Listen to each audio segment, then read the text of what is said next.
ነብያችን አለይሂ ሰላቱ ወሰላም من قال في اليوم 100 مرة سبحان الله وبحمده سبحان الله العظيم ያለ ሰው አሉ አንድ ጊዜ ብንለው ምናልባት 3 ደቂቃ ነው ማን ነው 3 ሰከንድ ነው ለመቶ ጊዜ ይደገም ቢባል 300 ሰከንድ ነው ወደ ደቂቃ ሲቀየር 5 ደቂቃ ነው 5 ደቂቃ ምንም አይደለም ሰው ከቤቱ ወጥቶ መስጊድ እስኪደርስ ወይ መኪናውን ዋቀሙበት ቦታ እስኪሄድ ድረስ የሚፈጅ ነው ያችን ጊዜ ሱብሃንአላሂ ወቢሐምዲሂ ሱብሃንአላሂ العظيم እያለ 5 ደቂቃ ለአላህ የሰጠ ሰው አሉ 100 ጊዜ ካልክ ነይተ ምን ታገኛለህ በዛ 5 ደቂቃ حطت عنه خطايا ولو كانت مثل زبد البحر የኃጢአት ክምሩ እንደ ባህር አረፋ የተቆለለ እንኳን ቢሆን አላህ ይሰርዝለታል አሉ እንደ ባህር አረፋ የተቆለለ ወንጀል በ5 ደቂቃ ዚክር ከልብ ነይተ ለአላህ ከሰጠህ ወንጀል ይማራል 5 ደቂቃ የለንም ዛሬ ፌስቡክ ምን ያህል ነው የምንጠቀመው እዛው ሴቲንግ ውስጥ ብንገባ ምን ያህል ዳታ እንደተጠቀምን ሰዓቱን ይናገራል እስቲ ዛሬ ፌስቡክ በ24 ሰዓት ስንት ሰዓት ተጠቅመናል 2 ሰዓት ሙሉ 3 ሰዓት ሙሉ ብሎ ይነግራል 180 ደቂቃ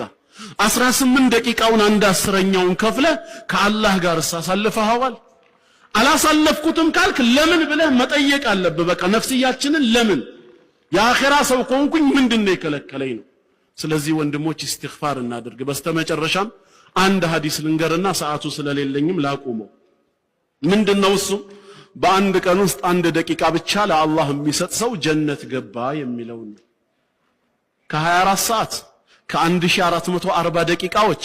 አንድ ደቂቃ ብቻ ለአላህ በመስጠት ጀነት መግባት እንዲህ ቀሎ ለመጣ ነገር ለምንድነው የከበደን ነብያችን አለይሂ ሰላቱ ወሰላም ምን አሉ ስለዚህ አንድ ደቂቃ ለነግራችሁ ነው ሰይዱል ኢስቲግፋር የኢስቲግፋሮች ሁሉ አለቃ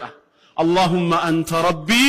لا إله إلا أنت خلقتني وأنا عبدك وأنا على عهدك ووعدك ما استطعت أبوء لك بنعمتك علي وأبوء بذنبي فاغفر لي فإنه لا يغفر الذنوب إلا أنت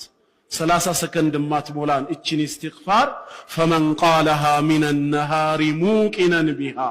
በቀኑ ክፍለ ጊዜ አንድ ጊዜ እሷን ያለ እሷ በመታመላክተው ነገር ፍጹም እርግጠኛ የሆነ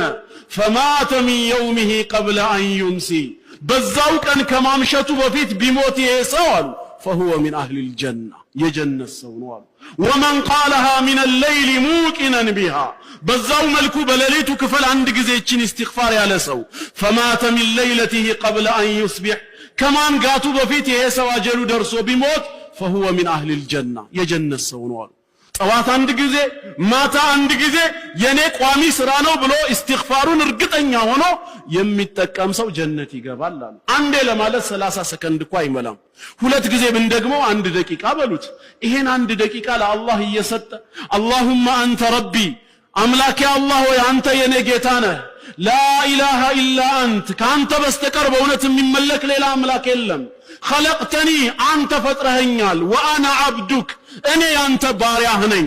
وانا على عهدك በአደም ጀርባ ላይ ዝርያ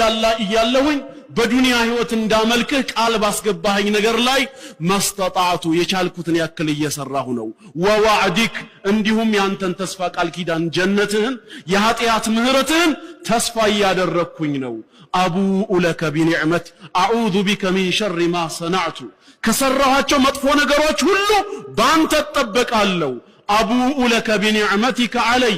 አንተ ለኔ የዋልከውን ጸጋ ሁሉ አምኛለሁ አልካድኩም ውለታህ ባይቆጠርም እምክድ ግን አይደለሁም አምኛለሁ ወአቡኡ ቢዘንቢ ኃጢአተኛ ወንጀለኛ መሆኔን ላንተ አምናለሁ እናዘዛለሁ ትላለህ ከዛስ ወንጀለኛ ነኝና ፈግፊርሊ ስለዚህ ማረኝ ይቅር በለኝ فإنه لا يغفر الذنوب إلا أنت ካንተ በስተቀር የሚምር ኃጢአትን ይቅር የሚል የለምና ነው ይሄን ከልቡ በየቂን ጠዋት ማታ ስራዬ የሚያደርግ ሰው የጀነት ነው ተባለ እንደዚህ ቀሎ